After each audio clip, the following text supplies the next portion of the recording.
स्वागत है मेरे व्लॉग में। मैं हूं मिश्रा और आज देखिए यहाँ पे हम लोग कर रहे हैं रिकॉर्डिंग। बोलबम आ रहा है, सावन आ रहा है, इसलिए हम लोग बोलबम सॉन्ग रिकॉर्डिंग कर रहे हैं। और ये रहे हमारे करण सर और उज्जवल भाई भी बैठे हुए हैं, देख पा रहे हैं आप। और यहाँ पे हम लोग कर रहे हैं बोलबम सॉन्ग का रिकॉर्डिंग, जो कि बहुत ही धमाल बहुत मस्त गाना आने वाला है। तो आप लोग पहले ही सब्सक्राइब कर लीजिए मेरे चैनल को, अंश बाबू एंटरटेनमेंट को जरूर सब्सक्राइब कर लीजिए। और जल्द से जल्द मेरा सावन का गीत आने वाला है और पेज को फॉलो जरूर करिएगा।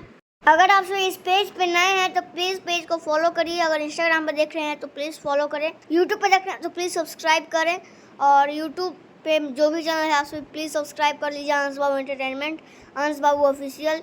ये दोनों चैनल पे जल्द आने वाला है। और AM भोजपुरी एंटरटेनमेंट जिसपे स्टेज शो आता है, उस पर भी सावन का स्टेज शो जल्द आने वाला है। तो प्लीज आप लोग पहले ही सब्सक्राइब कर लीजिए। और देख पाएंगे कितना बढ़िया से हम लोग रिकॉर्डिंग कर रहे हैं और बहुत मेहनत लगता है। तो प्लीज एक लाइक जरूर करिएगा।